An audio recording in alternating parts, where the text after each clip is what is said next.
copious amounts of bile and hate, and one of their targets of late is White House Press Secretary Karoline Leavitt.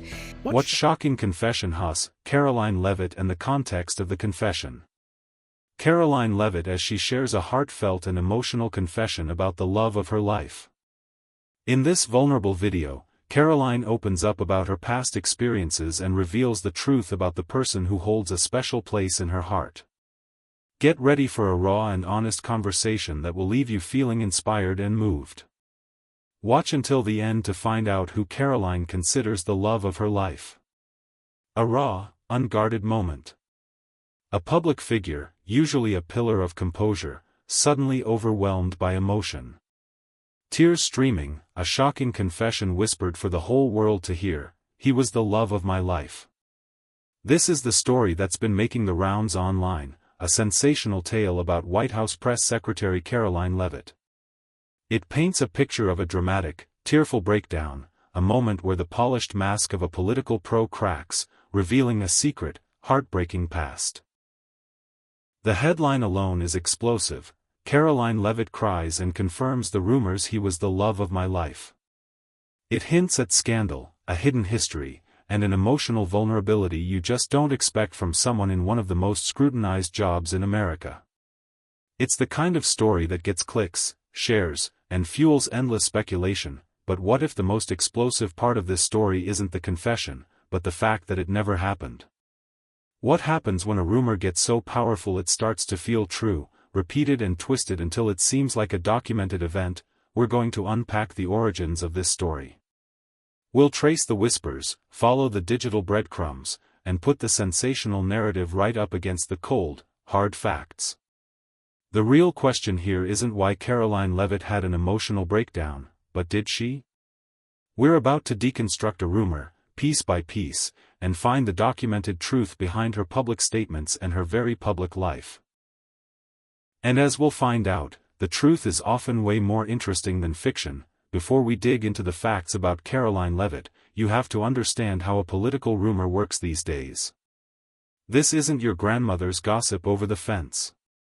Today, a rumor can be engineered and spread to millions in minutes.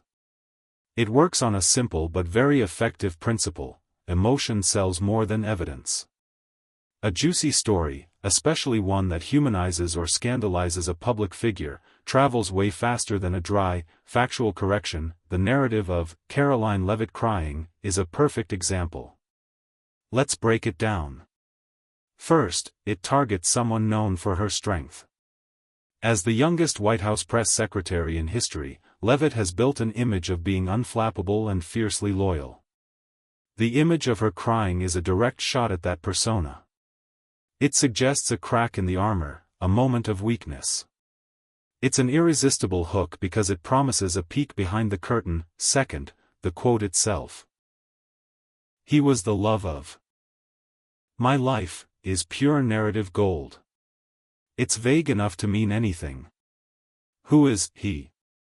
An old flame? A political mentor? The ambiguity is what fuels the rumor. It invites people to fill in the blanks with their own theories. It turns a political figure into the hero of a romance novel, adding a layer of personal drama that politics usually lacks. It's a detail that feels almost too good to be true, which is often a big red flag. Third, the idea of a breakdown, where she confirms rumors, makes it sound legitimate. It implies this wasn't just a slip of the tongue, but a huge, revealing moment. It suggests there were already rumors out there, and now she's finally admitted they're true. This creates a loop.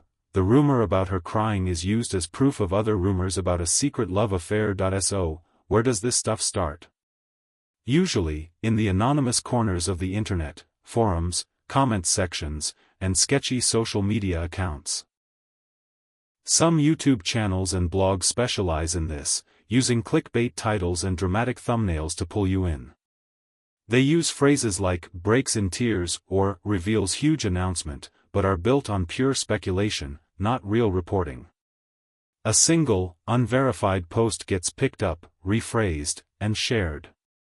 Each time, it gets further from the original context, until the claim is treated like a fact. this rumor about Karoline Leavitt follows that exact pattern. It uses a famous person, an emotional but fake quote, and the promise of a secret. It's designed to get a strong reaction and get shared. But as we're about to see, the second you start asking basic questions, the whole thing falls apart. In the world of politics and journalism, verification is everything. A claim as big as a White House press secretary having a public, tearful breakdown would be major news. Every network and newspaper would cover it. There would be video clips, transcripts, and eyewitness accounts from the press corps. The fact that none of that exists is, itself, a huge piece of evidence. Okay, so let's go looking for it.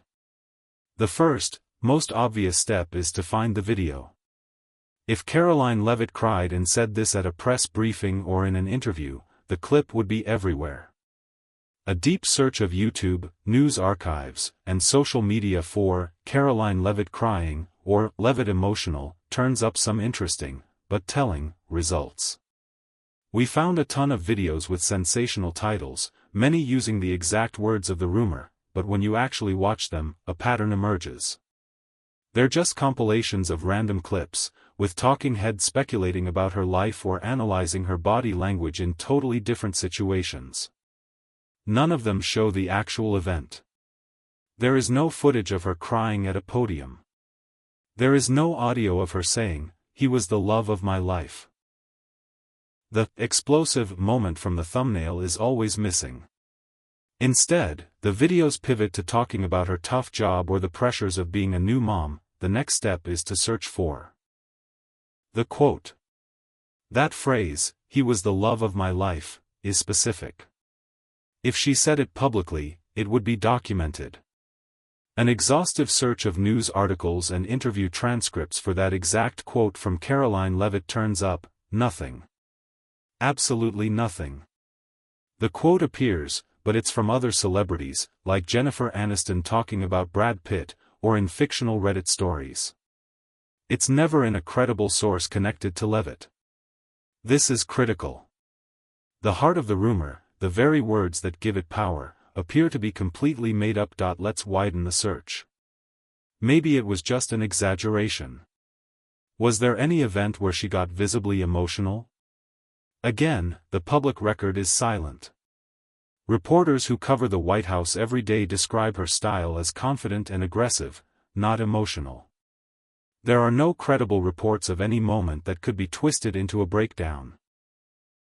The only place you find a crying incident is in these same speculative YouTube videos that, as we've seen, offer zero proof. One video titled, "Karoline Leavitt Breaks in Tears and Reveals Huge Announcement on Her Husband," claims her voice was shaking and her eyes filled with tears. But the video shows no such thing. It's just a bait and switch. So what does this tell us? It reveals a total lack of credible evidence. No video. No audio. No transcript. No eyewitness accounts. There is nothing but a trail of clickbait. The emotional breakdown of Karoline Leavitt wasn't just exaggerated, it seems to be an entirely invented scenario. The rumor is a ghost. So, with that rumor completely debunked, what's the real story? The reality of Karoline Leavitt's personal life is public, but it's a world away from the fictional drama we just explored. The man at the center of her actual love story isn't some mystery figure from the past. It's her husband, Nicholas Riccio. Nicholas Riccio is a successful real estate developer from New Hampshire. His story is a classic American tale of a self-made man.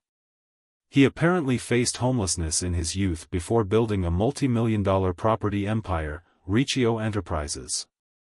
This is important because it shows he was already a successful person in his own right, long before he met Karoline Leavitt. They met, as she's described it, because of her political life. It was 2022, during her campaign for Congress in New Hampshire. A mutual friend hosted a campaign event for her at a restaurant Riccio owned. Leavitt was speaking, they were introduced, and a friendship started. As she later said on the Megyn Kelly show, "We met and we were acquainted as friends. And then we fell in love." The relationship moved fast. They got engaged on Christmas Day in 2023. Leavitt announced it on Instagram with a photo of the proposal, writing, "The best Christmas of my life. I get to marry the man of my dreams." They were married in January 2025 at a country club in New Hampshire. One part of their relationship that's gotten a lot of attention is their age difference. Riccio is 32 years older than Leavitt. This is a fact she has never hidden. In fact, she's addressed it head-on. In her interview with Megyn Kelly, she called it a very atypical love story. When Kelly asked if she hesitated because of the age gap, Leavitt was candid, "Yes, of course." But she then framed it as a source of strength. She explained that because Riccio had already built his business, he was able to be completely supportive of her demanding career. Her words were, "He's built a very successful business himself, so now he's fully supportive of me building my success in my career." This idea of mutual support is the theme you hear whenever she talks about her marriage. She calls him her greatest supporter, my best friend, and my rock. This language is a universe away from the heartbroken tone of the fake rumor. The couple welcomed a son, Nicholas Robert Riccio, nicknamed Nico, in July 2024. Her social media posts about becoming a mother echo the same themes of love and gratitude. After he was born, she wrote, "The best moment of my life. It's true when they say there's nothing comparable to the love you feel for your child." This documented reality paints a picture that is totally at odds with the rumor. The narrative isn't one of secret heartbreak. It's a story of a public figure in a self-described, atypical relationship, which she defends with confidence and calls a source of stability and support. The love of her life she talks about isn't a ghost from the past, but the man she married and the father of her child. The second a public figure's personal life becomes public, it becomes fair game for judgment. For Karoline Leavitt, the most constant point of scrutiny has been the 32-year age gap in her marriage. This one fact has been the subject of intense media commentary, social media debate, and public fascination. The commentary runs from simple curiosity to just being cruel. On social media, the criticism is often blunt. People have called her husband her father or grandfather, questioning if their connection is real and often hinting that she's in it for the money. These attacks are personal and designed to make her relationship seem abnormal or suspect. More mainstream commentary, while not as nasty, has often been skeptical. Headlines focus on the eyebrow-raising age gap. This scrutiny puts Leavitt in a position where she constantly has to justify a personal choice. Her response has been consistent and smart. She doesn't ignore the issue, she addresses it on her own terms, usually in interviews with friendly conservative media figures like Megyn Kelly. This lets her frame the narrative herself. She's not apologetic or defensive, she's confident. She admits their love story is atypical, which is a smart way to acknowledge public curiosity while disarming it. By saying she even had her own hesitations at first, she sounds relatable before explaining why it works. Her core defense is that her husband's age and success are assets. She argues that because he's financially secure and his career is established, he's free to be her greatest supporter and a hands-on dad, which allows her to have one of the most demanding jobs in Washington. She once joked to him, "I walked into your life and it's been a circus ever since," adding, "But God bless him because he's fully on board." This dynamic shows the huge pressure on political figures, especially women, to have a perfect, personal life that fits traditional norms. Any deviation becomes a target. Leavitt's public statements show she's well aware of this. She proactively manages the story around her marriage, confronting the scrutiny and trying to turn a perceived weakness into a story of strength and partnership. This is the complete opposite of the weak character painted by the fabricated rumor that we started with a dramatic story, a powerful woman, crying over a lost love. We've since established that this story is a total fiction. So the final, most important question is, why? Why was this specific story created, and why did people believe it? The answer is all about the power of narrative to shape how we see politics and the people in it. The fake story of Karoline Leavitt's breakdown wasn't random. It was a targeted attack.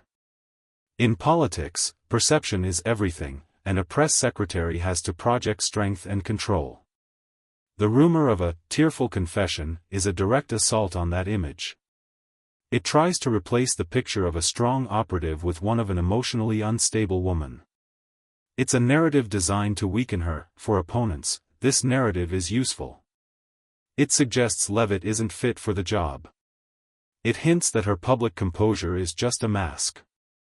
It's a classic political move. If you can't win on policy, attack their character. For some of us, the story is just more interesting. Politics can be dry.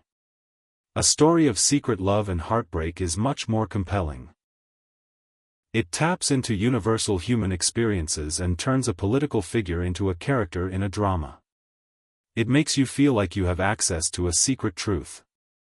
It's gossip on a national scale. This is a complete clash of two opposing narratives.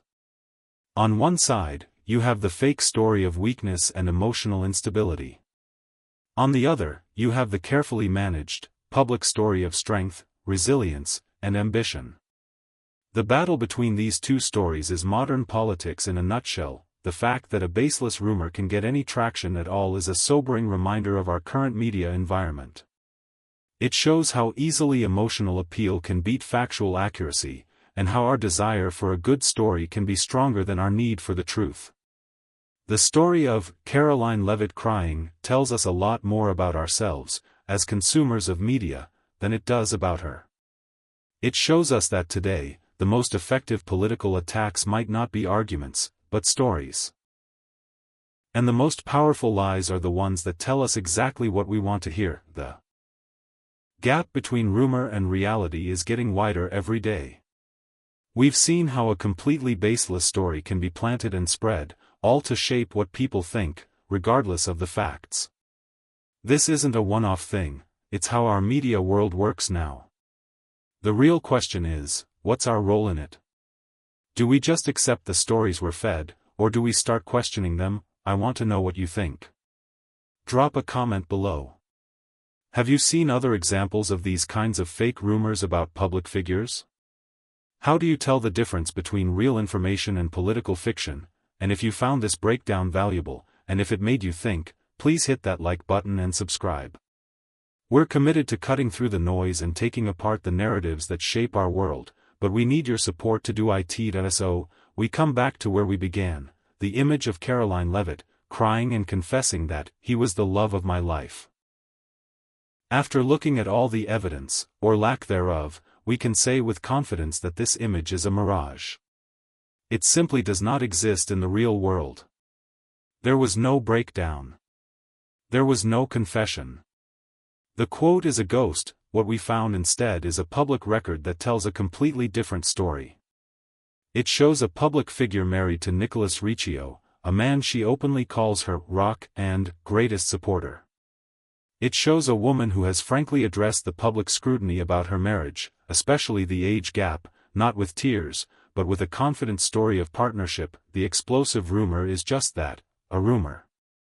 It's fiction, created to undermine her public image. The real story here isn't about a non-existent breakdown. It's about the war of narratives, where fiction is a weapon and the main battlefield is our own perception. In an age of information overload, the most critical skill isn't just consuming information, but interrogating it.